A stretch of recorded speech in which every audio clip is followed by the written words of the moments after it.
Thank you for being here. My name is John Beebe, and I lead the Democratic Engagement Exchange here at Toronto Metropolitan University, and we're part of the Faculty of Arts. And I get to begin by acknowledging the land that we are on today. I'd like to acknowledge that the land that I have the privilege to call home is sacred land.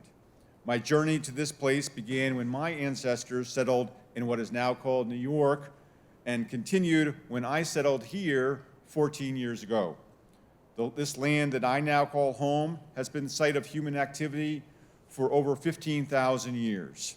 This land is the territory of the Haudenosaunee nations, such as the Huron-Wendat, Petun, and the Seneca, as well as the Anishinaabe, and most recently visited by the Mississaugas New Credit.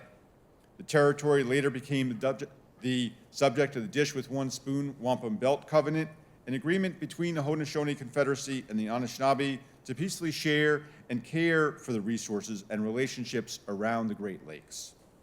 And at this moment, I am powerfully reminded of the wisdom of this covenant, and that our presence here relies on all of us to take action for the collective good.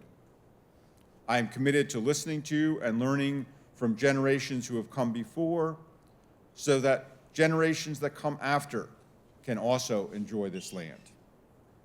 And now I'd like to offer some wisdom from TMU's elder and senior advisor on Indigenous Relations, Joanne Dallaire, who's recorded a brief remarks for us before turning it over to our interim dean, Amy Peng, from the Faculty of Arts.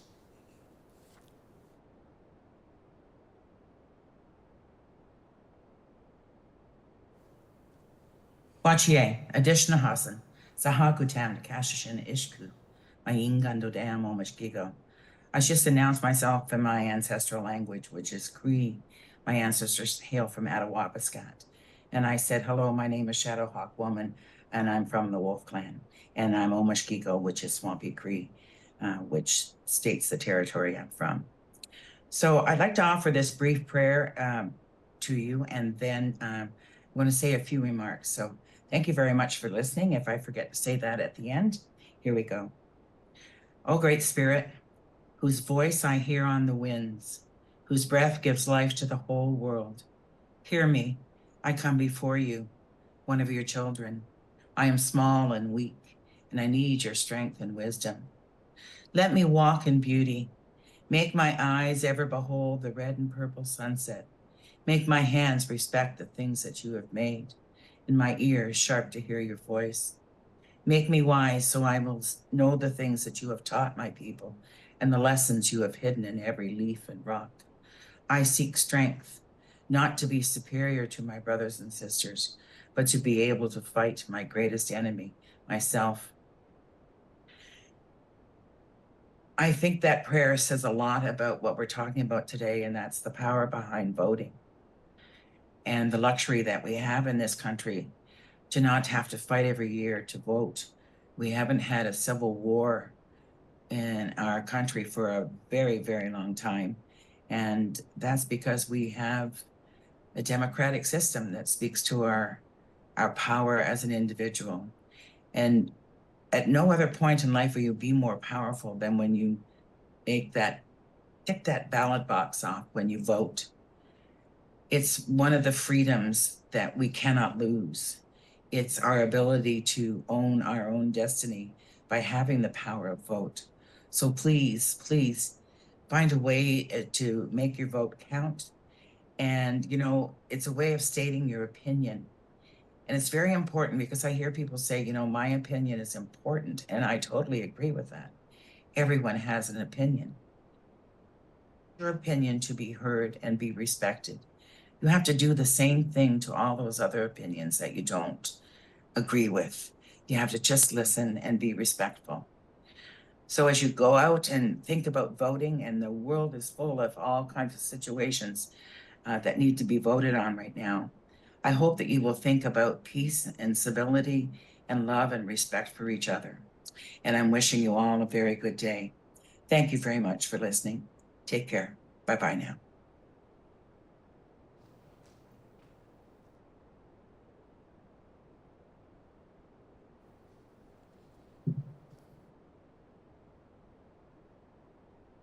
John is tall, so try to adjust a little bit. Well, good morning, everybody. I'm Amy Peng. I'm a faculty member in the Department of Economics. Right now, I'm the Interim Dean for the Faculty of Arts. On behalf of Toronto Metropolitan University and the Faculty of Arts, I want to extend a warm welcome and thank all of you, participants, speaker, and guest, for joining us today. Events like the Canadian Vote Summit truly highlight what makes TMU special. Here we blend research with real-world practice, creating a unique space where policymakers, practitioners, and academics come together to learn from each other. Since its inception in 2017, the Democratic Engagement Exchange has showcased our commitment to democracy. The initiative brings together scholars, students, practitioners, and public sector leaders from across Canada, all united by a shared goal to build a vibrant and inclusive democracy. Through workshops, seminars, and public forums, Exchange served as a platform for dialogue, collaboration, and innovation. It bridges the gap between academic research and practical implementation, encouraging active participation and informed decision-making among all citizens. It also champions grassroots initiatives aimed at boosting voter turnout and civic engagement, especially in underrepresented communities. Our Faculty of Arts further demonstrate its dedication to democratic engagement with the recent launch of the School of Public Policy and Democratic Innovation. By fostering in interdisciplinary research and building community partners, it addresses the modern challenge of democratic governance.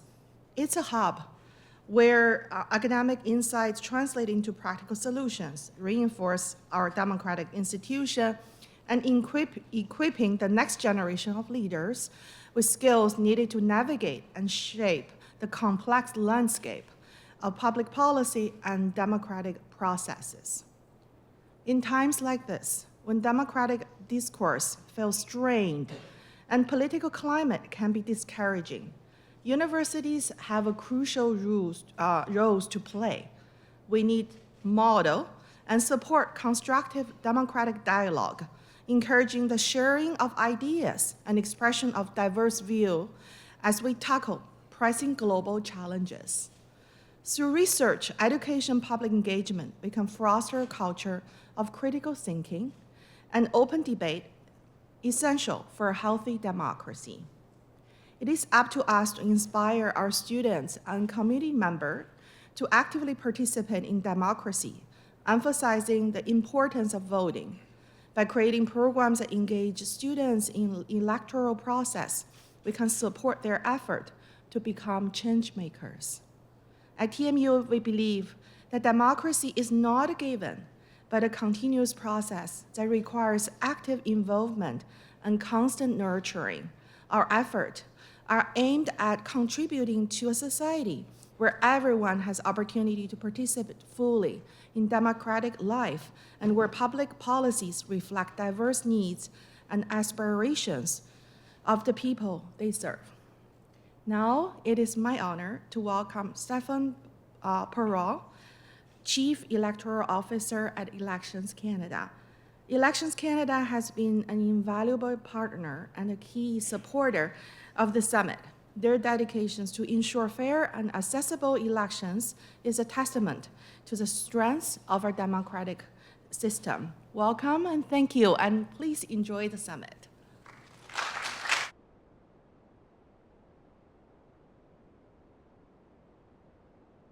Bonjour à tous et à toutes. Welcome to the 2024 Canadian Vote Summit. It's a great pleasure for me to be here, and Elections Canada is proud to support for a second year now the organization of the Canadian Vote Summit. I want to thank John and the team here at the Democratic Engagement Exchange for their leadership in organizing this important event. So I'll confess that I wanted to lead the conversation, lead the meeting this morning by taking a bit of a contrarian, by being a bit of a contrarian and taking exception to the underlying narrative of the agenda.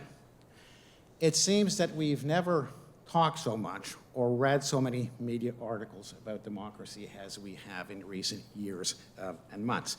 In fact, the only time that comes close to this was after the fall of the Berlin Wall, where everybody was talking about democracy, but then the perspective was that democracy had won the day, and the feeling was that every country sooner or later would become stable democracies. History had a clear and very linear direction.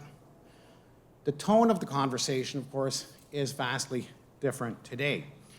It's become a bit of a commonplace to talk about 2024 as being the year of democracy, the year in which over 2 billion people on the face of this planet are going to the polls. But the mood is not at all one of celebration. The question is whether democracy will hold, or whether it will falter, or even how badly will it falter during this year of democracy. And the tone of that conversation is reflected in the themes of the Vote Summit. Building on last year, we're going to talk about declining trust in institutions. We'll hear from panelists about how Canadian democracy finds itself at a crossroad, grappling with an array of complex challenges and what that potentially means for our future. We'll talk about polarization, realizing fully that this is not just an American problem. We've all seen or heard in recent years or months multiple accounts of MPs or MLAs resigning or indicating that they will not run again because of a hostile or toxic political climate in which they regularly face death threats or misogyny. Now, polarization is a problem for democracy for at least a couple of reasons. The first is that we see a negative correlation with trust. Voters that express higher levels of polarization also express lower levels of trust in democracy and institutions. The second point is that a key condition for democracy to survive is a minimum level of respect and tolerance for others.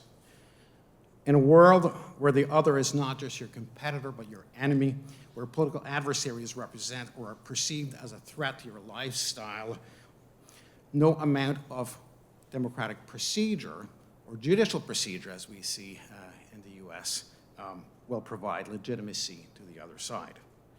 An electoral system in which the other side wins must be rigged or else is not worth fighting for. So yes, polarization is a big deal for democracy. We'll also be talking about disinformation and misinformation, familiar topics, as well as the challenges posed by AI and deep fakes. And of course, we have the specter of foreign interference as a backdrop, or I should say, in the forefront, given the recent report of an SI cop. So yes, these are all very important and daunting challenges. But before we go about discussing those challenges, I wanted to bring a bit of perspective so that we don't start these 2 days completely depressed. So I want to put forward 2 pieces of data that give me at least a sense of hope, in a sense that not everything has gone down the drain, far from it. So please show the first slide. So this piece of data looks at confidence levels in Elections Canada over the course of the last 2 general elections, 2019, 2021. And in 2019, because it was a fixed date election, we had the ability to poll Canadians just before the election, during the election, and immediately in the days after the election. And what we saw was a consistent growth in confidence in that period. Prior to the election, 85% of voters reported that they had at least a fair amount of confidence in Elections Canada, including 35% who had a great deal of confidence. Those numbers increased during the election and peaked, which is what you want to have. They peaked after the election, where the numbers of those who had at least a fair amount of confidence increased by 7 points to 92%, and a number of those who had a great deal of confidence increased dramatically by 23 points to 58%. In other words, as voters got more information about the voting process, as they got to experience it firsthand, their confidence grew. And the same thing happened in 2021. Now, because it was a snap election, more or less, we did not conduct pre-election polling, but we did do the polling during and after, and a similar picture emerged, and we saw the confidence grow. 86% during the election had a fair amount of confidence in Elections Canada, including 45 who had a great deal of confidence. In post-election, that rose to 91%, almost the same as 2019. And those who had a great deal of confidence increased by 20 points to 66%. So again, first-hand impressions based on experience as opposed to preconceptions generates significantly higher degrees of confidence. That's something we can all take home and feel good about. And I am 100% confident that if we took the same polling in provincial elections, you'd get the same results. People who experience Canadian elections, and by that include provincial and territorial elections, people who see it, people who live it, believe in the quality of our democratic process. The second piece that I want to share is one that I'm stealing shamelessly from a recent presentation by David Coletto of Abacus Data, but it's not based on his polling, but on polls done as part of the Canadian Elections Study, which a number of EMBs, including Elections Canada, helped support. Next slide, please. And it shows, and this is probably the most interesting piece or surprising piece, it shows that over the last 30 years, from 93 to 2022, the point in time where Canadians had the highest degree of confidence, or satisfaction, with their democracy was 2022, and by a wide margin. In fact, what's interesting is not only that 2022 is the high watermark, but at 73%, it is a pretty high watermark. That is surprising. I have no explanation. David Coletto did not provide any explanation for that. I can speculate that as Canadians look elsewhere and see democracies in action, they feel pretty good about their own democracy. But that's just speculation. The point I want to make here is not that everything is fine and that we have nothing to worry about. In fact, a recent poll from Abacus also shows that 71% of Canadians are concerned about the state of their democracy. So it seems that Canadians are satisfied, but they are concerned. And I don't think that this is contradictory. I think that reflects how I feel about our democracy. I think we have a good democracy, but I am concerned about where it's going. The risk of degradation is real, and there are many factors that are driving us in the wrong direction and that we need to address. But there is still a pretty healthy foundation. And I think it's important that we recognize and celebrate that so that democratic backsliding, as it has now become familiar, does not become a self-fulfilling prophecy. So that's the first point I wanted to make as we start this conversation. The second point that I want to make, and the one I would like to close on, is related to the unique character of the challenges that we face. Whether it's foreign interference, declining trust in institutions, misinformation, polarization, these are all extremely complex issues for which there's no single institutions, no single group, no intervener that can wrap its arms around these issues. No election management body, not civil society, not academics, not the media, no security agency can tackle those issues working alone. And that is why a forum like the Canadian Vote Summit is so valuable and so unique. It brings people together from government, from academia, from the industry, from civil society, electoral management bodies, from the media, to look at these topics from various angles and hopefully to piece together not only a picture, but also elements of a response. And so I very much look forward to the discussions, which I know will be fascinating and engaging. So thank you, and I hope you have a great 2 days of discussion.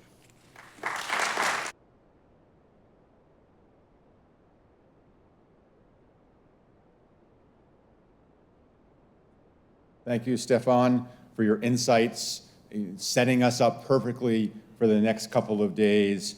Your data, that you shared speaks to the trust that has been earned by you and your team, by many folks in this room who've worked tirelessly to deliver a democracy that works for Canada. We are very lucky. Voting in Canada is easy.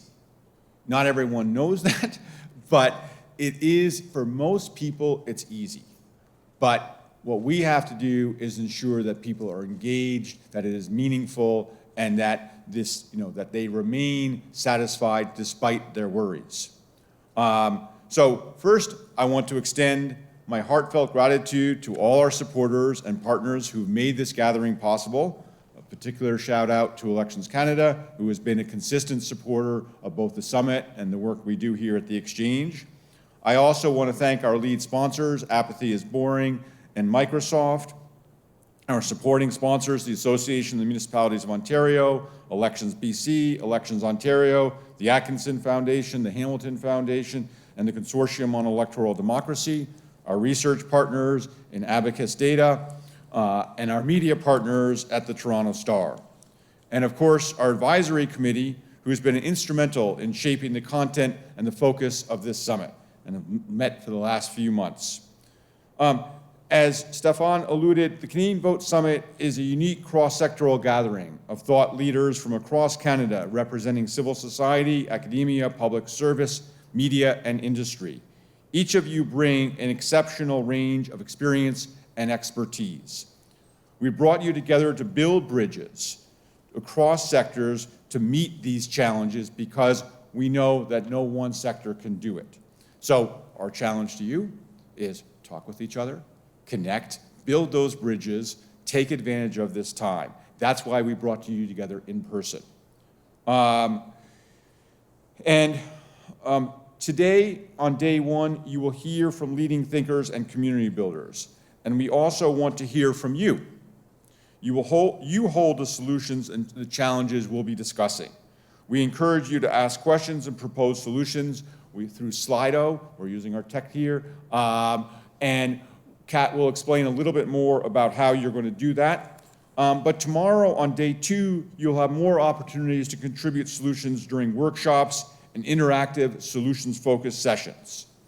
Based on your input and the insights shared by our speakers, we will be creating a white paper with policy and program recommendations that will say how can we move forward, build on the success, and address the challenges that we're facing. So, why are we here? We just need to look to our south to see the dire consequences of democratic backsliding. Families and friends are torn apart by political differences. Leaders threaten to dismantle election laws and institutions that act as safeguards against abuse and corruption while framing campaigns as battles between good people and evil. Of course, I'm talking about the recent elections in Mexico. We know that we don't just have to look to the US, but we're seeing challenges around the world, in elections around the world. And just yesterday, we heard reports of Russia spending $1 billion to push a narrative aimed at undermining the very foundations of liberal democracy ahead of the European Parliament elections. But we can also find hope when we look around the world. And you look at the results from India, where we had a leader who ran on a cult of personality who faced a real setback. Not perfect, democracy's messy. But what we're seeing is that democracy is unique ability to correct itself when it works well. And that's at the key of what we're trying to do. So we do face threats, and from foreign actors, we face broader trends of a fraying social fabric, and over the next 2 days, we'll explore these challenges and consider possible solutions. But for those of you who haven't had a chance to work with us at the Exchange, I do want to explain a little bit about what we do at the Exchange. We are driven by an urgent desire to build solutions. Our mission is simple: to build a vibrant and inclusive democracy where everyone has a voice in shaping their future. But this simple mission is not easy. And that's where all of you come in. Because just like we can develop the best vaccines in the world, unless we have people to administer the vaccine, they're of no use at all. And we need community partners, we need academics, we need public servants who are committed to delivering democracy, using the best tools to engage our communities so everyone has a voice. We do this by partnering with our community partners. We provide tools and resources at the Exchange. We provide free training. We champion proven policies and programs that make political participation not just possible, but probable. We bring together community leaders like we have here today and all of you. So thank you for being here. Let's use this summit as a springboard for meaningful action and positive change, because together we can strengthen our democracy and ensure that it thrives for generations to come. And with that, I have the honor of introducing the person who actually has brought us all here together, Catherine Corriveau, who is the real master of ceremonies behind the scenes, and now stepping up to welcome you, and also all of our panelists for our first panel.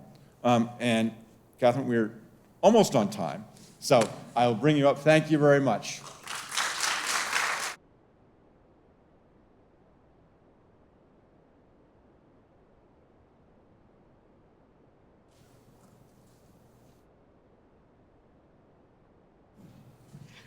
Thank you, and good morning, everyone. So before I get started, just a little bit of housekeeping. So you'll see on our slide in just a second. But part of this conference goal is not just for you to listen to us, but for us to listen to you, as John mentioned. So we really want to give you the opportunity to share your thoughts, to share your ideas, your questions, and so on. So every session will have a unique QR code that you can scan.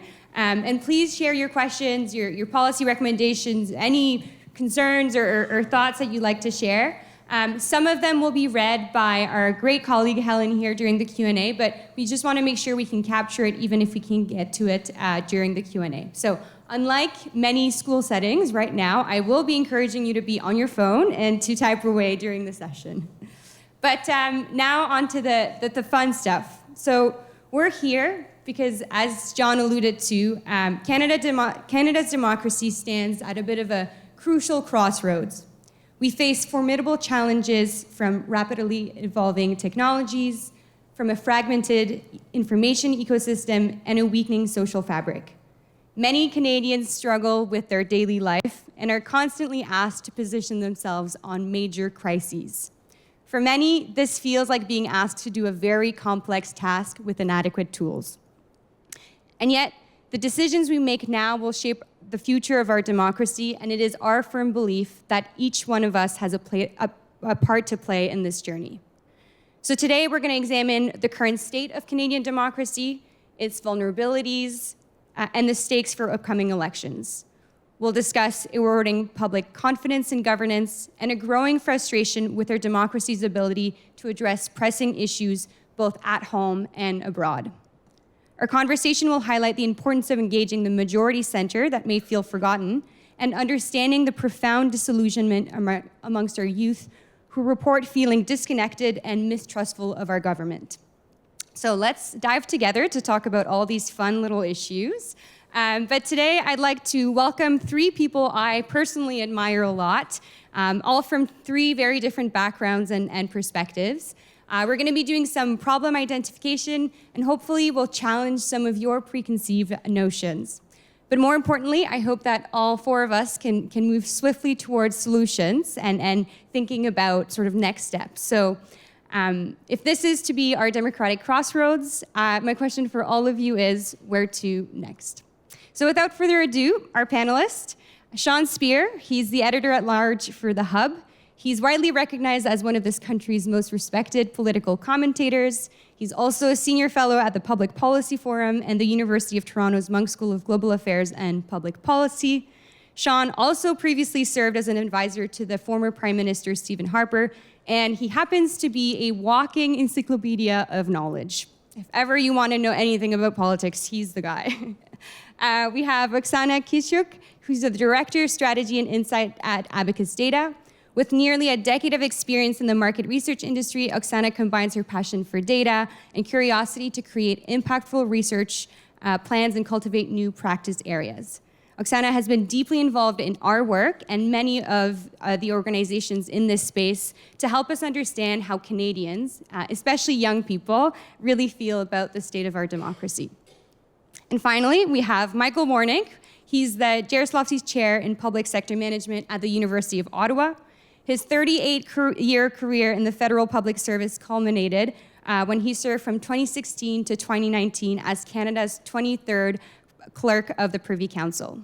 In 2021, UBC Press released Governing Canada, A Guide to the Tradecraft of Politics, a book I myself have and proudly display in my Canadian politics bookshelf.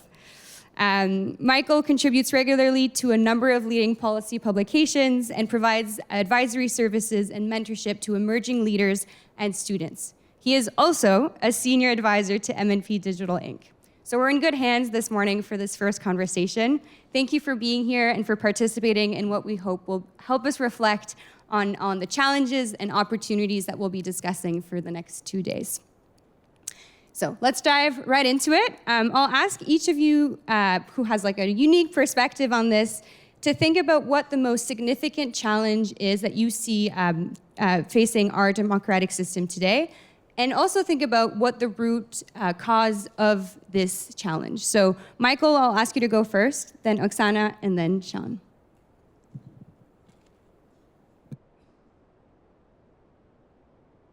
Go. Well, thanks for the opportunity to come, and thank everybody for spending the day with us, and thank you to the organizers for the exchange. I've come here not for my panel here, but to learn from everybody else over the next 2 days, so I'm looking forward to it. Just a few sort of things in terms of where we've come from, looking back at some of this, and I think Stéphane alluded to this. I've been voting since 1975, a couple of weeks after I turned 18. I haven't missed an election, even though I've took a nonpartisan turn into my career. And I remember looking back at this from my first year poli-sci courses onward. We've always been lamenting low voter turnout and worrying about civic participation and the health of our civic culture. And there's a deep literature in Canada and other places around that. A lot of it is well known, and there are people far more expert in the room on that. People have delved into the predisposition to vote. Where does it come from? Is it interest in politics, family upbringing, sense of civic duty? Ease of voting clearly matters, and all kinds of socioeconomic factors that'll push that up and down. In Canada, at the risk of oversimplifying, there's always been sort of two tracks. I've been going to conferences for 40 years as well. One track is always to play with the software of the democracy and voting, and endless conferences come up with things like compulsory voting, lowering the voting age, some kind of different electoral system like proportional representation. And the other track that is consistently there are enthusiasts for more direct democracy to supplement elections, people that want plebiscites, recall, versions of citizens' assembly. This is a big thing in the 90s. I guess my sense of it in 2024 is that these are answers to old problems, and they remind me of the metaphor of generals fighting the last war, not the next one that's coming. In fact, I go further and say, in fact, they might be really bad ideas right now. My sense is that if you added referenda, recall, proportional representation to our system now, you would make things work.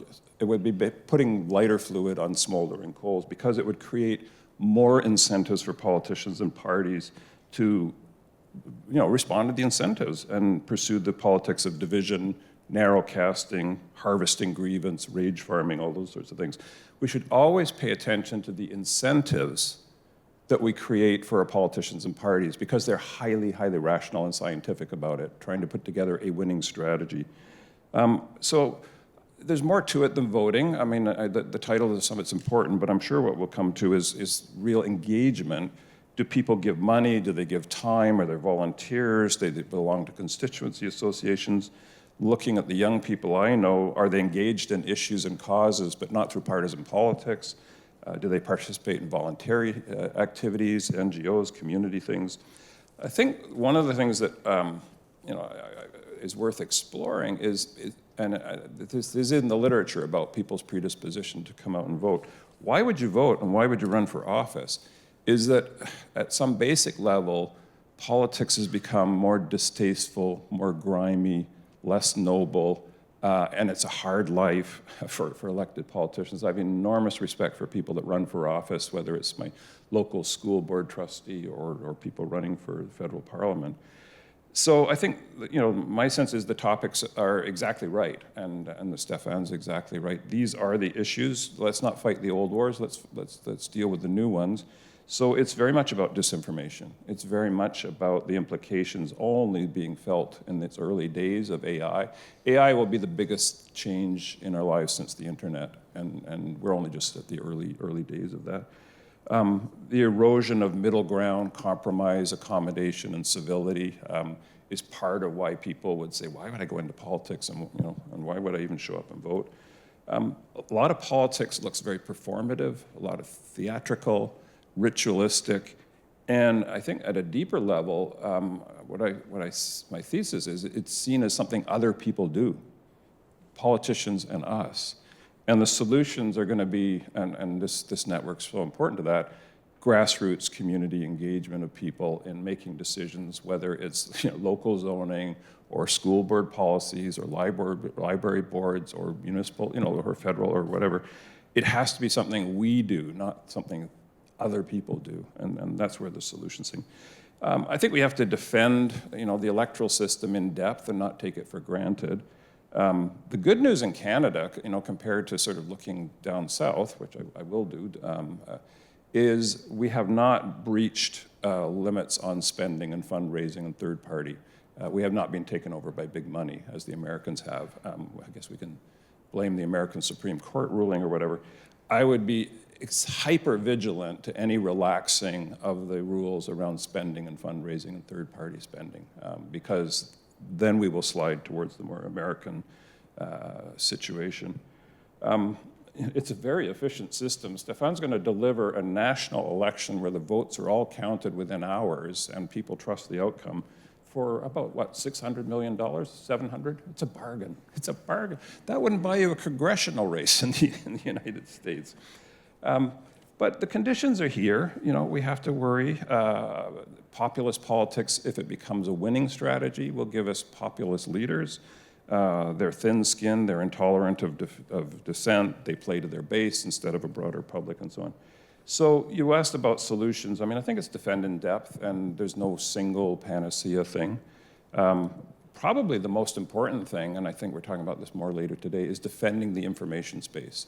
The biggest threat, if I had to put them in some kind of rank order, is disinformation. And that's news deserts, the thinning out of our journalistic capacity to engage people in their communities and their politics. There are news deserts in local politics and provincial politics across the country. I'm not crazy about defunding our national public broadcaster. I would at least wait 10 years. If you want to do it. But first grow community-based media and journalism before you get rid of a very important pillar of our media space. And we have to just do what we can with AI and those sorts of things. There's no single solution, but debate, amend, improve, but get it done. The online harms bill has been dragging on for almost 2 years. The digital bill's been dragging for almost 2 years. There's a productivity problem in Parliament. We should get these things done before the election. Stéphane's probably far too polite to say this, but the House and the Senate have got to pass the Elections Act changes, which he recommended. It's turned into performative theater about MPs' pensions. And there's important stuff in that bill. 2 more days of advanced polling, easier voting by mail, voting on campus, dealing with crypto, dealing with prepaid payment cards, at least a step towards dealing with deepfakes. We need to get that done before the next election. Voting anywhere in a riding, people in this room probably are more expert, will be useful. But it's really, we've got to get rid of the liar's dividend from the use of AI would be the primary thing. And I don't have solutions, but we have to be, that is where we should be focused, is really AI and disinformation. Thanks, Michael. And we'll definitely be talking about the information ecosystem right after this, so stay tuned. But before, Oksana, I'll let you go next. Yeah, thank you so much for having me on behalf of Abacus. When I think of voting and democracy and all these conversations, the most often question I'm asked is who's going to win the next election. And while that's sort of fun to have that nugget in the room at a conference or a dinner party, I personally am interested in a lot more than just kind of the horse race numbers. So thank you so much for inviting me into this space and to be able to have those conversations. I also have the privilege of working with a number of organizations. Some of them were up on the screen earlier, and I think I saw a few faces already to kind of get at these more deeper conversations about the why people are coming out to vote, what we need to be doing about it, and all of the sort of more spicy pieces of the conversation. To your question on sort of the most significant challenge facing our democratic system today, I'm going to spend a little bit of time on the challenge part and a little bit of solution, but the word challenge was in the question, so that's where most of my answer for these opening remarks lies. One way I think of framing this, and I think has been part of a lot of the conversations, is sort of that fragmentation conversation, which I'm sure we hear a lot of us in this room have heard that. I'd like to use a different word to describe that and try to encompass a few more things in that. Calling it independence, or sort of a nod to my younger sort of representation on this panel, the independence era for a lot of Canadians. And I think that looks like a number of different things. Two pieces that I think are sort of most important to this conversation are the independence from others in society and the independence from systems or institutions that we're seeing a lot. So a number of different sort of pieces that I sort of think about when I think of these two things are declining sense of community, started during the pandemic and has started to persist. That looks like sort of systemic things, but also more and more people saying they're lonely, more young people than ever. Half of young Canadians say, I'm lonely. That's a lot of young people to be just saying that statement, and there's a lot of different sort of consequences from that. Sense of community through our work with Apathy is Boring has been one of the biggest motivators for young people to vote. And so if they no longer feel they have community, they feel they're lonely, these things start to erode and start to impact these bigger pieces of the conversation. The other piece is independence from systems and less of an allegiance to institutions and the processes that are there. Sort of as Stéphane alluded to, and a lot of the data shows that people still trust elections and all those sorts of things, but there's also this other piece where they feel less connected to it. Maybe these processes and these systems and the people in them represent them less. Question of systemic fairness. A quarter of Canadians don't believe a democratic system is fair for everyone. A minority, but that's still 1 in 4. So there's all these sorts of other pieces about independence from systems. And also with that sort of connection is that fewer Canadians feel that they have a sense of connection to systems. So not just individuals, but they are struggling to sort of make those leaps between them and the systems there. A few sort of causes that I think might be part of this, and just add these onto your list for the discussion later. I think part of this is something that sort of we've been talking a lot about called the scarcity mindset, where a lot of people think there are limited resources, not just housing, but there's not enough to go around is sort of a general feeling that a lot of people have, and they become they self-select and become more independent. They try to protect what they have. Over half of Canadians believe there are not enough jobs, not enough homes, not enough healthcare resources, not enough workers, which is interesting juxtaposition to the jobs, and green spaces in Canada. So there's this real feeling like we don't have enough. I need to kind of go back in myself and protect that. The other piece is sort of a fragmented media space. I think people get news in a variety of different ways, and my perspective is that's just how it is. We have to accept that, and that's the space that we're working in, and so we need to figure out a way for people to feel more comfortable knowing the truth and navigating misinformation, that sort of space. And then also sort of this distrust in institutions piece that comes with it, really figuring out how to navigate that. On solutions, like Michael, don't have as many notes for that section, but looking forward to talking about that. I think part of it comes with more education through a lot of our work with civics, I think I saw in the room, that we know that a lot of Canadians, including adult Canadians, admit they don't know how institutions work. They don't know all these sorts of pieces, and I think that's a great foundational space just to start in, is if people know these things, they're more comfortable having conversations. I think individual empowerment really sort of meeting Canadians where they're at in this sort of individualistic space and figuring out how to bring them back into community. We know they like that, and that's what really motivates them, so bringing them back there. And then on sort of that institution space, the transparency and access. We know a lot of people say they admittedly don't know, but they trust these institutions. And so I think there's this willingness to move back towards those spaces that's still there. We haven't lost that, and we need to sort of jump on that opportunity, because people aren't going to kind of be in that space forever if they're drifting away. Thank you, Oksana. And Sean? It's a tough act to follow.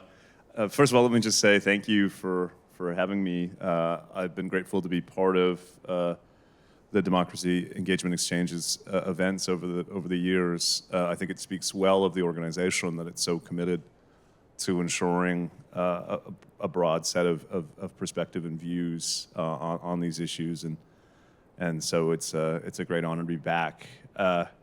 I should preface my observations by saying I feel a bit self-conscious talking about democracy to a group of people who spend most of their time thinking about democracy. There's some virtues of having a flyover perspective. I can put some ideas on the table and move on. There's this great story, apocryphal story of during the war, the British were struggling to deal with the U-boats, and somebody said, well, why don't we just boil the ocean? And someone said, well, how are we going to do that? And he said, that's not my job, that's implementation. And I kind of feel like that general today. I thought I'd put two ideas on the table, in part to provoke a conversation here, but hopefully to provoke a conversation over the next couple of days. The first is, I'm more sanguine about polarization. In some ways, like changing media consumption, I think it's sort of built in. I think we have to think about how to accommodate it, not to combat it.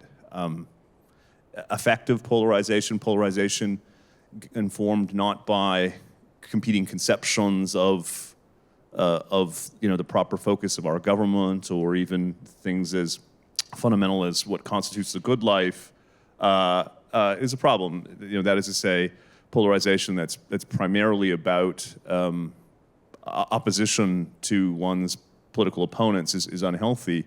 But I would say normal polarization is, I think, likely to grow in Canada for two reasons. The first is growing heterogeneity. We're becoming increasingly diverse, and with diversity comes a growing multiplicity of views and perspectives about the proper focus of politics. The second is, I think we're living in a period of intellectual heterodoxy. For better part of 40 years or so, there was a broad set of assumptions that formed the goalposts of political and public policy debate. Those goalposts have changed in the aftermath of the global financial crisis, the rise of disruptive politics in the Anglo-American world and elsewhere. And that means that the kind of intellectual center of gravity of our politics is up for grabs in a way that it hasn't been for a long, long time. And I think that is contributing to this, both a kind of more intense conception of politics, but also a messier one. And as I say, I think in some ways, the rise of polarization is sort of inevitable and something for us to accommodate, not combat. The second thing I would say is, it's been, I think John and Kat both talked about how a key part of the Democracy Engagement Exchange vision is to make sure that everyone's voice counts and everybody has a voice. And it's something I've been thinking a lot about really since 2016. I must admit, I didn't think big thoughts about democracy in the past.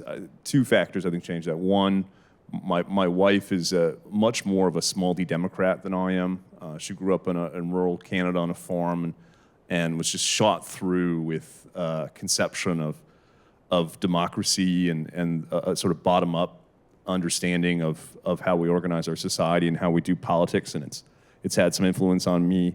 The second, of course, is Trump's election in 2016, and it seems to me for Canadians, it prompts the question: how do we proactively protect against the rise of that kind of disruptive politics? What proactive and preemptive measures can we take to make our politics more responsive and representative? And I think we have to think a bit about whether there's an inherent trade-off between representation and responsiveness on one side and political efficiency and policymaking efficiency on the other side. You know, we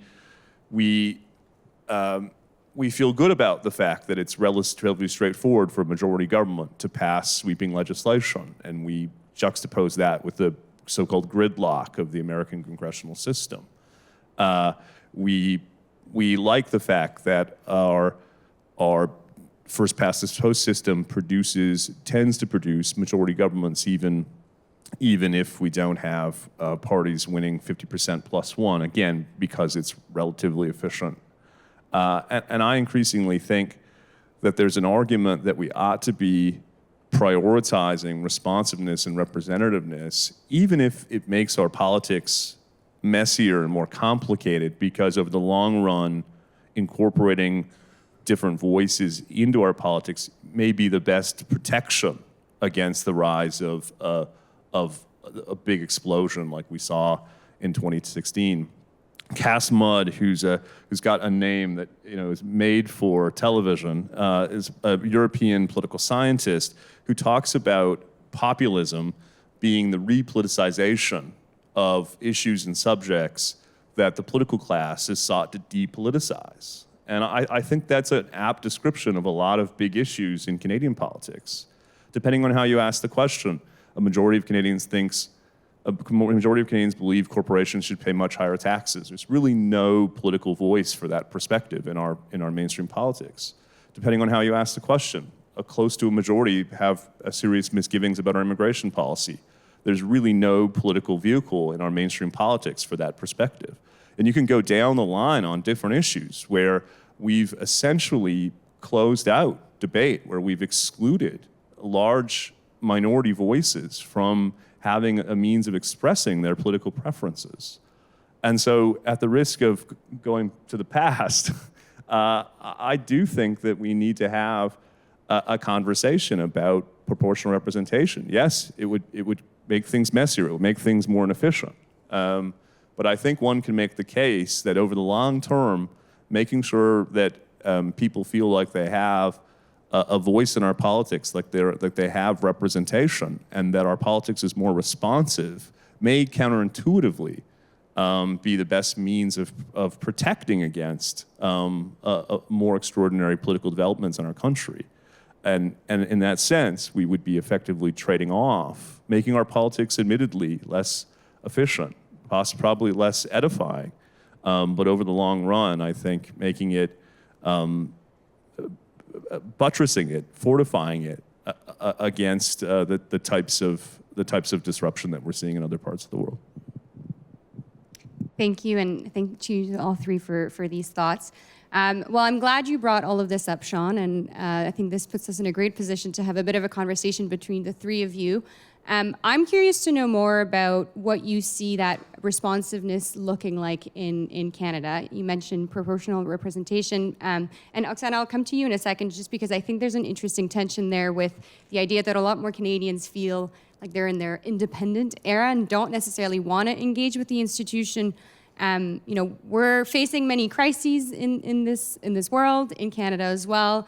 A lot of our politicians don't feel like they're necessarily equipped to do the work and to be efficient. But when efficiency is needed and was needed, for example, during the COVID-19 pandemic, we had very strong responses, but people felt hurt that weren't necessarily listened.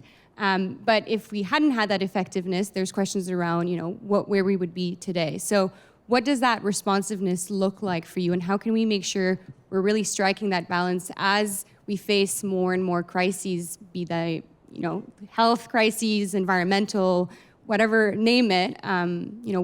how do we find that balance? These are all trade-offs for sure. But I've come to the view, rather painstakingly, these are not. This is certainly not where I would have started, some years ago. But I think that if you accept the premise that our democracy is foundational, and protecting our democracy is foundational, then I think we have to accept trade-offs down the line. Just on the subject of responsiveness, I don't know, the Elections Canada folks here probably have thought about this a great deal, but if you look at our electoral map, large swaths of current incumbent members of parliament won by more than 10 percentage points. There are large parts of our country, if you back out, basically like Winnipeg to Quebec City, where you have members of parliament winning, in some cases by 40, 50, 60 points. I think that creates a lot of problems. First of all, it creates perverse incentives for them, as Michael mentioned. But I think it leaves those minority populations in those communities feeling underrepresented. And so I think in that context, as I say, I've increasingly come to the view that proportional representation would probably over time create a multiplicity of parties. We'd see the rise of possible regional parties. We'd see the rise of ideas-based parties or issues-based parties. It would make our political system more fragmented and fractured. But if you go back to the point that you and John made, which is we want to make sure that every voice counts and everyone has a means of contributing or participating in our politics, I think we can say that that's presently not the case. And so it prompts the question, what types of reforms would give people that sense that they do indeed have a voice? And I've come to the view that proportional representation would be the best means to do that. Oksana, I'll get to you, but Michael, you're next. So you mentioned that Canadians, especially young ones, feel very disconnected from the systems, some of the systems I think that, Sean, you're mentioning. So how do we, what do these factors tell us about some of the solutions that we could be thinking about here to make, Canada more, or our system more responsive, as Sean puts it? Is that even something that, you're seeing in your data as something that, Canadians want? Do they want to be more engaged in the conversation?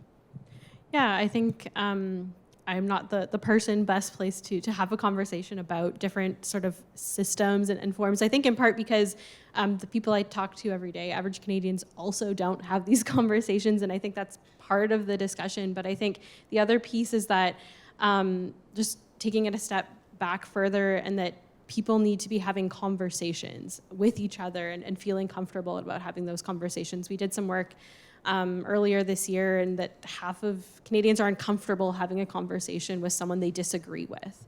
That could be someone they know, someone they love, someone in their network. There's this uncomfortableness about disagreement and sort of that engagement beyond the system, but engaging with each other. And I think that's an important part of democracy as well, is having these conversations. And if we're going to be talking about polarization and all these places, I think there's certainly conversations to be had about sort of the far left and the far right, and if they're ever going to talk to each other. But I think the other piece is those people in the middle. I think your sort of article earlier this week is that there's a lot of people who don't identify on either side and feel sort of forgotten in these conversations, or uncomfortable with starting to engage on their views. And so I think that's another area that we can sort of start in and work on, is making Canadians feel more comfortable talking with each other, and more comfortable disagreeing. I think that's something that is important, is to have healthy disagreement and difference of opinions. Thank you. Michael, what are your thoughts on all this? Because you said we shouldn't dread on the past and talk about these technocratic solutions. So any first thoughts on the response? Yeah, no, I'm not a proportional representation fan, as you can tell.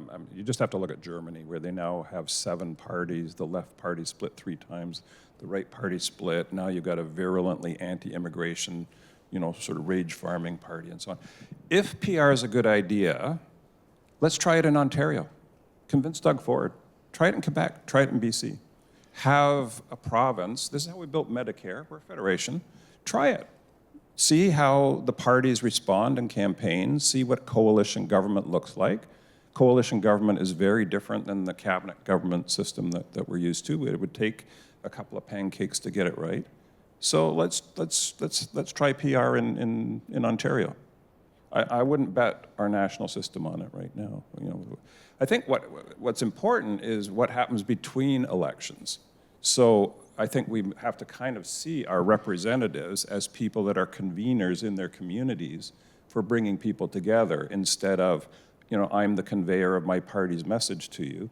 And there's a lot of techniques that people in this room are very expert at about creating spaces and dialogue and engagement. And we know we got to do something about climate. What can we do here? You know we got to do something about AI. What are we going to do here, and so on. So it's about everything that happens in the 4 years between elections that I think we're going to find the solutions. Thanks. Sean, I want to get back to you just for a second here. So I hear you that a lot of people feel like their voices aren't being heard, and we need to have a system that's a bit more responsive. But to Oksana's point, a lot of people just aren't really engaging with the system at all. They're outside the sort of traditional system of getting their ideas out and engaged, and they want things to go faster, and they want like a fast change on a lot of these issues, and quite frankly feel quite unhappy with the pace of things. So how do you address that? The system you're suggesting could potentially work, but it would take a long time, and I think we have very critical issues happening in this country right now and everywhere, and I think while I'd like to be an optimist, things are not looking like they're getting better necessarily. So how do you engage with those people in that responsiveness? Well, I think in some ways that people are disengaged is somewhat rational. I mentioned just a small number of issues. I could go on where we have large minorities who are just, their political preferences are completely locked out of our mainstream politics. If you have any of these views that one can't find expression in our mainstream politics, of course you're inclined to disengage. But I think the lesson from the United States is that it's not like people stop feeling those things. It's not like they stop thinking them. All they do is fester below the surface until they finally explode. And so I would say, for me, the trade-off is bring them above ground, subject them to open political debate and discussion through our political institutions. And it seems to me that's a kind of more prudential means of dealing with the fact that politics is about trying to reconcile the political pluralism that manifests in our country. And we're debating a lot of big things right now, and there's a lot of unsettled questions and a lot of deeply held perspectives. And it seems to me, as I say, I'm not sure our politics is doing a very good job of managing those differences and finding accommodation for how they can be reconciled in our society. Can I just make one other point, though? I think I said there was a couple of reasons why I think polarization is bound to persist and possibly rise. I want to add one more. I was thinking about it as some of the other panelists were talking. Through my political formation, and certainly Michael's and those here of his generation, we were principally focusing, so much of the energy of our political debate was on fundamental questions of how we structure our economy and the role of the state in our economy. Those are questions that generally lend themselves to compromise. How much spending as a share of GDP should be dedicated to the government? Well, we can tinker on the margins. What should be the marginal effective tax rates on corporations or capital? We can kind of cut the baby in half. Right now, we're debating fundamental questions of identity and culture, and they just don't lend themselves to compromise in the same way. And so part of, I think, the solution, as I say, is to try to bring some of these different voices and perspectives into our politics, recognizing that comes with downsides. I'm not minimizing those. And then the second would be to seize on something Michael said, is subsidiarity. It's going back to some of the underlying thinking of the British North American Act, which was to try to push as many of those issues down to lower orders. I've been critical of the current government because of its use of the federal spending powers, pulling so many of these issues for which there is a plurality of perspectives in our society up to the national level, which necessarily forces on us a single way of thinking about them. And so I guess if I was to put a second solution on the table, it would be sort of recommit, to some of the underlying principles. If you look at the design of 91 and 92, it was quite intentional. Alexander Galt, I think, is actually the most underrated representative in the constitutional negotiations. He, as a Quebecer, I think, understood that the way to deal with pluralism in our politics was to try to push as many of those issues down to lower orders of government. It seems to me, as we become more pluralistic, I think that's a recipe that we ought to rediscover. So I'm going to shift us away a little bit from this conversation and come back to the idea of incentives. Michael, you mentioned the idea that parties and different political actors will be incentivized one way or another to act and or not act and say or not say things that might engage or enrage some groups of Canadians or people around the world. How do you think we can build incentives that foster a more safe and healthy political discourse in this country? What are the ways for all actors to feel like they can be on board and politicians want to contribute and want to participate in this world, and we don't see a mass political great resignation of politicians in this country? What are some of these incentives that you can think of? Well, that's a good one. I mean, one thing I think we should do is give greater respect to the role of elected politicians and political staffers. We tend to sort of, crap on them all the time, and they get a lot of abuse. We are stingy about what we pay them. We're stingy about their pensions. We expect people to give up their lives and their family time. They work really, really hard. Almost all of them go in for the right reasons. And we treat them like crap a lot of the time. So I think, honoring and respecting the role of the people, making it a job that's worth doing to come in maybe for 4, 5, 6 years. Don't think of it as, I'm going to do this for 25 years, start as a political staffer and retire 30 years later as an MP. Used to go to the Senate, but it's just something I will join elected politics at the municipal or federal level for maybe 4, 5, 6 years and go back. I think I would see politics a bit more as that and work on the incentives and disincentives to stay in it. These are hard burnout jobs, and they come with doxing and cyber abuse and so on. So we probably have to expect more turnover and work on resilience and mental health and cybersecurity and safety, and treat these jobs as important and give people the tools to do them well. And then maybe a question for all of you here. How do we make sure that the players in this space also contribute to building that healthy space? Because I think a lot of politicians, a lot of Canadians feel like it's become a very toxic space to engage in, and they don't want to engage in. So where does the responsibility lie? And if it's not one person's job, then how can we as a whole of society work together to create a better space for our democratic arena to exist?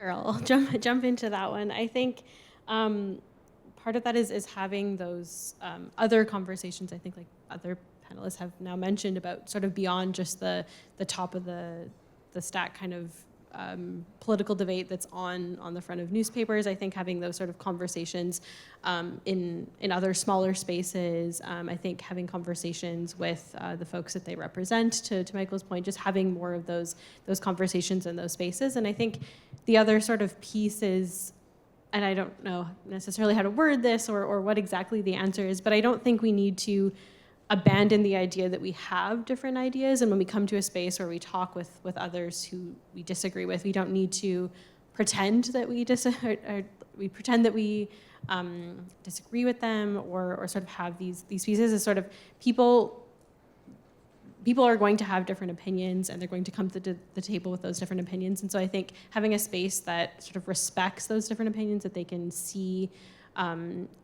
in sort of a model to have their own conversations with others is probably one place to start.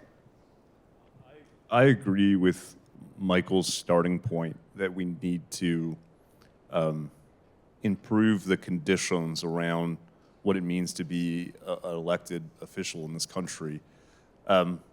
Obviously, the response to that differs depending on the context, but focusing on federal politics, I think doubling down on Michael Chong's Reform Act to try to strengthen the role of members of parliament relative to party leaders is important. Right now, there are constraints or disincentives on members of parliament to reflect the heterodoxy in our society.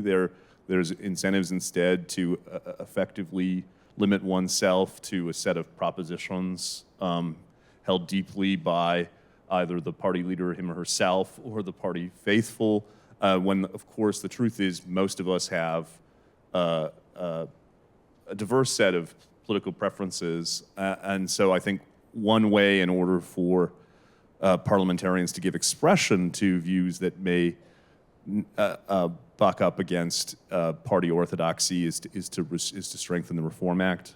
I think a second is to look at successful models and try to understand what and why it's worked. I note, for instance, that Liberal Member of Parliament Nathaniel Erskine Smith has more successfully than just about any elected Member of Parliament for the better part of my lifetime found a way to be a constructive member of the Parliamentary Caucus on one hand, but on the other hand, bring his own unique political preferences to bear.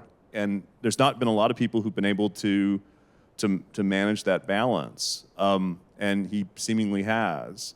Ostensibly it's come at some trade-offs. He's not a member of the cabinet, for instance, but he's also not been thrown out of the Parliamentary Caucus, even though data shows that he's voted against the government more than any member of the governing Parliamentary Caucus by a magnitude than anyone else over the past quarter century or longer. He makes Michael Chong, who had that reputation during the Harper years of looking like a trained SEAL. So there may be lessons to learn from someone like him. How has he managed to do that? The third, is it seems to me, is to think a bit more about supporting. How do we support candidates, prospective candidates, so that the barrier to entry is as low as possible? I'm generally disinclined towards state regulation of party processes. I think, political parties are institutions, and, they have different cultures and ethos and processes, and I think we ought to generally enable that. But I think there can be a role for civil society and even possibly for government to try to help people who have interest in participating as prospective political candidates to do that. Right now, as Michael says, although the process is broadly open, there's clearly a bias to people with deep roots within political parties, oftentimes people who've, as Michael says, come up through maybe as a staff member or whatever, trying to bring new and different voices into the process would be helpful, particularly since kind of counterintuitively it would often come from parts of the country where a political party is underperforming, and so it not only would it help bring new and different voices, counterintuitively it may actually help them win elections. I'll let you respond, Michael, and after Oksana, I would just want to go back to you as we wrap up for a last little section to talk about how we meet Canadians where they're at. But Michael, I'll let you respond. Yeah, I just build on Sean. I think we're ending in a lot of agreement. You have to make the job feel meaningful because it's not it's a hard job. There are things you could do to tweak the parliamentary calendar, to put more time into private members' bills being debated. We could have more attention paid to what committees do to study issues in depth. I think, and I'm at risk of this all coming out wrong, but the media and the information space is really important to this. And I don't think we're going to get what we need from the legacy mainstream media, to use that phrase, because they over-focus on horse race polling and question period. And that's what Canadians think politicians do. And in fact, they're working really hard in committees and pushing issues and forming caucuses across party lines and doing really interesting stuff that Canadians never hear about.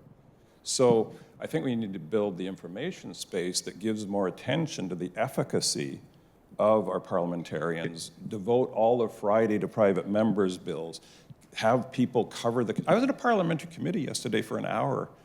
Nobody covered it. And that's not a personal thing. That just says, the media bureau chiefs, they were somewhere else on gotcha day with Auditor General's reports and they'll move on to the next thing. So there's a kind of a yin and a yang thing. We have to build up the information space in order to create the kind of politics we want. May I just jump on that for 1 second? I'll be very quick. I couldn't agree more that the media has a role to play here. Members of the press gallery lament when politicians speak with them in talking points. But in the one case where a politician goes off script, what's the story? The party leader has lost control of his or her own caucus. You can only have it one way. If you want to create the conditions for elected officials to be sincere, to reflect actually the diversity even within our brokerage party caucuses, to say nothing of a possible PR system, then the media has to be careful not to characterize every divergence or disagreement as a political crisis. Yeah. Well, this is a great segue to my next question, which is around, actually connecting with Canadians. And, you mentioned, Oksana, Canadians have never had this much access to information. You can find the information if you want it. There's many different ways to get it. Whether it's accurate or not is, debatable at times. But, how do we make sure that Canadians actually do consume the information and they do engage with it? Because, a lot of people are checked out, so they might not want to, as interesting as it must have been yesterday, and they might not want to listen to it. And so how do you, how can you think of solutions there to make sure that the Canadians are not just receiving the information, but engaging with it as well?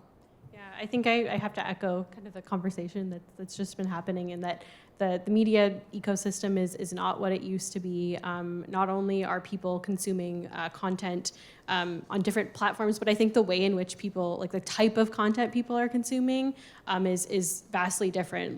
Older generations tend to like written content, those sorts of things. Yeah, you hear this all the time, young people like that audiovisual, but it's evolving beyond that. I think we're stuck in these other conversations about we just need to make a video about that, and then Gen Z is gonna tune in. Do you know that most Gen Z don't watch videos with sound on and use captions? It's a very evolving space. And so I think there's all these sort of technical pieces to reach people where they're at, but I think there's other pieces too, is in that having these conversations, just sort of being in the Ottawa space, I hear from a lot of MPs sort of saying, well, I have my email blast and I reach out and people still don't know what I do. And then there's young people in their ridings that say, my MP never listens to me and gives me opportunities to talk, while all the while they have the sort of these invitations out for their town halls. And so I think there's just, I don't know what the solution is. I hate to say that, but there's this sort of passing of ships, and that they're not, I think they both want to have these conversations, but there's not necessarily an alignment yet on what that looks like. Thank you. We're actually going to shift over to our crowd and audience so we can hear what you have to say about all this. Helen, we'll start with questions from the Slido. Sure. So the first question is, how is the defunding of journalism and a lack of diversity of resourced publications affecting our ability to participate in democracy? Anyone want to take that? Take it. I suppose I didn't realize this before I I came today, but I guess if I have a key message, it's one about trade-offs. Yes, of course, there are downsides to the decline of traditional media outlets. It just strikes me as self-evident.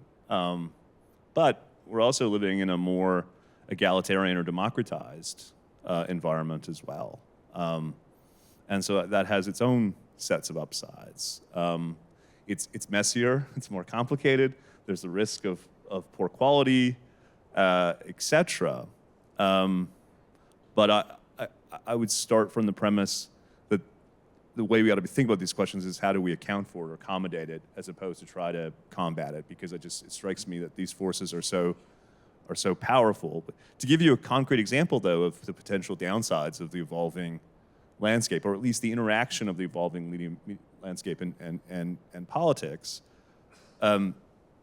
in the province of Alberta, the two major dailies, the Herald and the Edmonton Journal, now have smaller press gallery capacities than some of these independent media on the right, including True North and Western Standard. And I think if Jason Kenney was here, he would say one of the factors that led to his eventual resignation as UCP party leader and premier is that those independent outlets, have a large reach, or at least a growing reach, with a kind of particularly galvanized part of the population, and had a pretty profound influence over at least internal politics on the Albertan right. And so there's an example, better for worse, whatever one thinks of it, of the increasing influence of independent outlets. And so I would start from the premise, how do we account for these changes as opposed to overcome them? In some ways, that I think that question is long past. No, I mean, it's an old issue. This is waves of the internet and the decline of advertising models and subscription models, and everybody's struggling to find a way to pay their journalists. But there's a lot of innovation and creativity, but it's not going to be free. So I mean, there's the Hub and the Logic and Substack and dozens of podcasts. There's probably more information available of diverse quality to consume that's out there. But you're going to have to spend your dollars as if they were votes and say, well, I can only afford 3 or 4 of these, but these are ones that are important. I think there's still a space for public broadcasters in that mix, but we shouldn't bet our democracy on that either. You need a very diverse space, and I think the technology reduces the barriers to entry and the costs, and I think you can actually I would rather get rid of the legacy media. I would get rid of the subsidies that are in place right now and encourage the growth of local startups and let businesses like Sean's grow and fill that kind of space. And the market, people will vote with their dollars and subscribe to quality products. No? All right. Helen, if you want to go for the next one. Sure. How can civil society groups and research organizations work together to ensure that policy is passed to address online harms?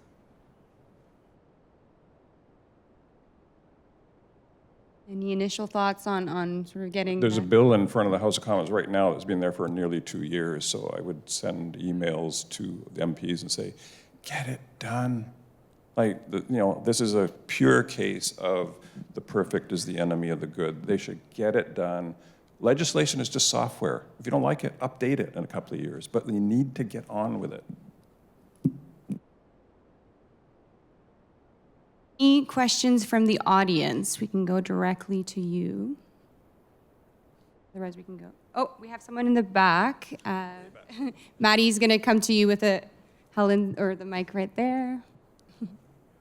It's a bit of a workout at the same time. If you can just quickly introduce yourself as well.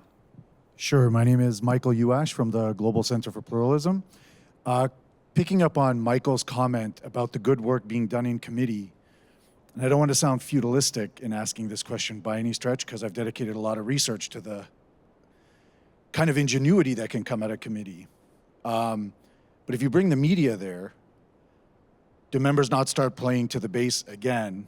And one of the things that's wonderful about committee is the kind of genuine relationships that can develop and good work that could be done. And isn't the challenge really that members have kind of ceded the ability to get back to the population almost as Burkean trustees to show why their compromises are necessary?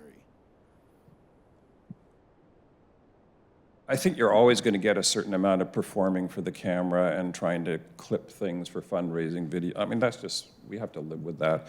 I think, you know, once people have got their performative 30 seconds out of the way, they actually do tend to get into debate and discussion. We could be, there was a time when there were joint House and Senate committees, you know, which were able to do deeper dives into issues. We could do more of that. We could send more bills to Senate committees to be debugged and have people engage and then send them to the House, which is always going to be more partisan. So, you know, there are things you can do. I don't think it's a good idea to have parliamentary committees meeting a lot behind closed doors, if that's your question. Maybe the National Security Committee for some things. But I think, you know, the premise that any Canadian can go on their laptop and look in is probably part of that, that trust equation. I think touches a little bit on the responsiveness versus effectiveness question. So, Sean, I'll ask you to answer that as well, or any thoughts that you have on that question.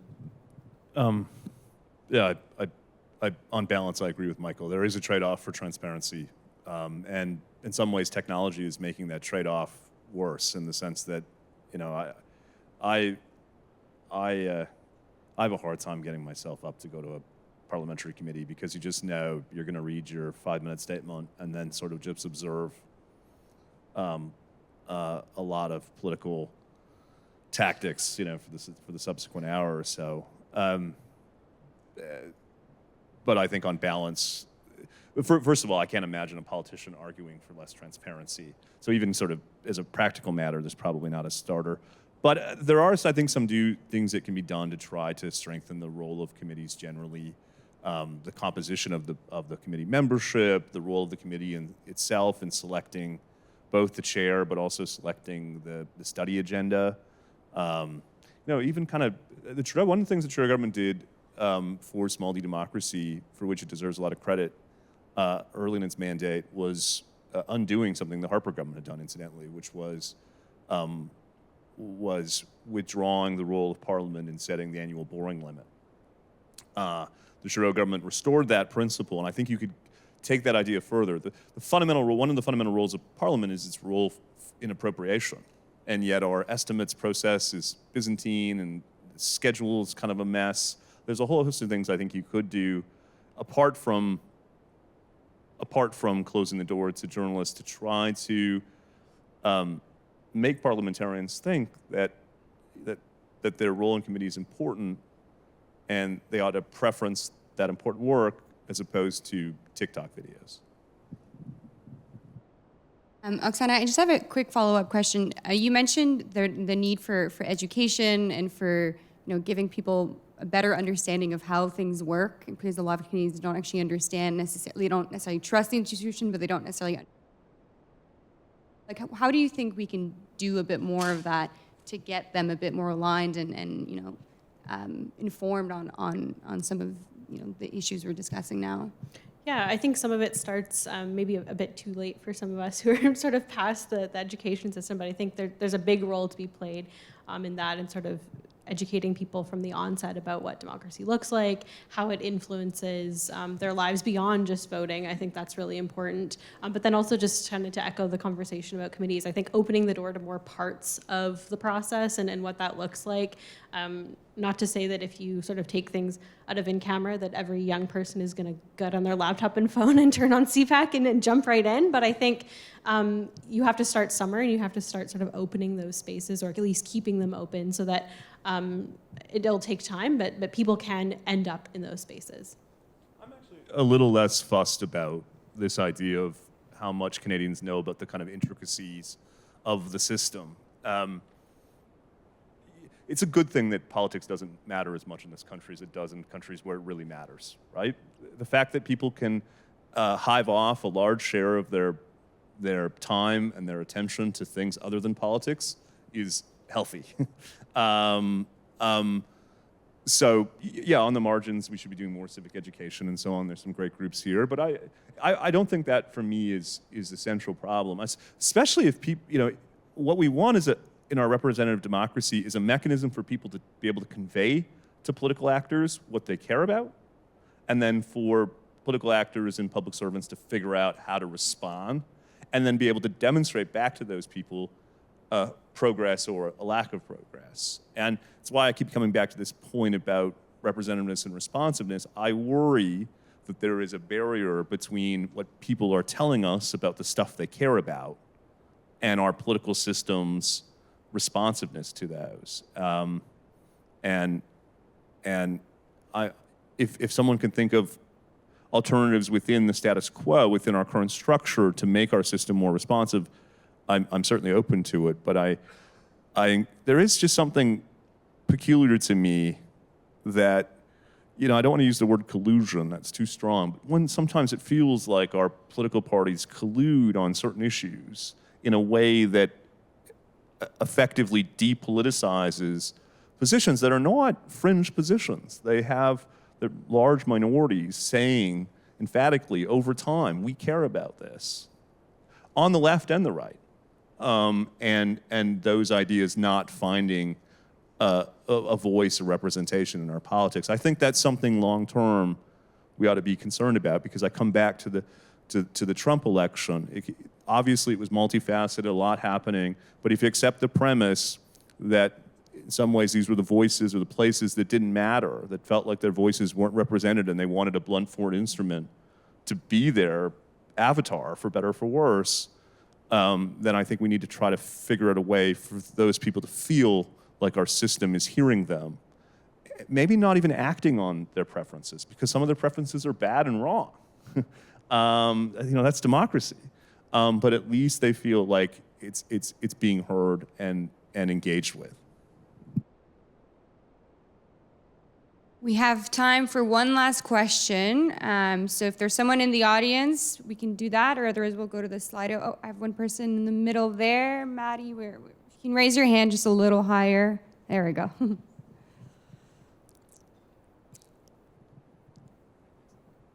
Hi, I'm Valère Gaspar, PhD candidate from the University of Ottawa.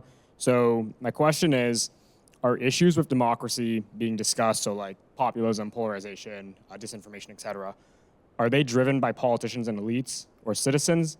And should institutional solutions focus on one of these groups, both of these groups, and I guess are one of these groups the main driver, or are there other factors at play? Thank you. A small question with an easy answer, I'm sure. I mean, I think that's actually a great question to sort of wrap up if you had to identify sort of one stakeholder group or one sort of area where we can better improve. I know it's probably impossible, but No, I think my glib answer is everything, everywhere, all at once. I think you need that. There are 41 million Canadians now. As I said yesterday, there are only 338 or 343 soon who actually get to write laws, throw in 105 senators. So there are things like the Online Harms Bill and changes to the Elections Act and the AI legislation and so on that only parliamentarians get to do, and they should deliberate and bring Canadians in and do what they can do. But to go back to earlier parts of the conversation, I think that fixing the information space and building cultures of civic engagement and being involved in changing the trajectory of our communities and society is probably more a grassroots and community-driven thing that people in this room are more expert. It's not if the czar only knew he'd fix things. I think we have to take ownership of it, and everybody has to be involved. Oksana? I would say the same thing. It's not just Canadians. It's not just those who they elect. It's not just those in the systems. It's everyone that needs to work together to find that common ground and have those conversations with each other rather than in their individual spaces. I would just say quickly, it is a good question. And I would think about reform at two levels, a kind of bottom-up level, which is, I won't go on anymore about this notion of representatives and responsives, but then at an elite level as well. I do think the structure of Parliament, the role of parliamentarians, similarly in parallel needs to be addressed so that so that, as Michael says, we're creating the conditions for people to want to self-select in and then feel like when they're there, they're making a contribution, and the country is leveraging their skills and talents. No one in Parliament's an idiot. They sound like idiots a lot of time, but they didn't self-select in to be an idiot, right? Like no one, why would you do that? They didn't self-select in to read talking points. They self-selected in ostensibly because they thought they could make a difference. Maybe they've had some success in some other part of their life or whatever. And so in some ways, one of the biggest opportunity costs of our politics is we're not leveraging the kind of skills and talents and perspectives of these people. And so, as I say, I think a reform agenda has to operate at sort of both levels. Thank you, and we're going to wrap it up now, but thank you so much for being here and for your thoughts. So a round of applause for our speakers.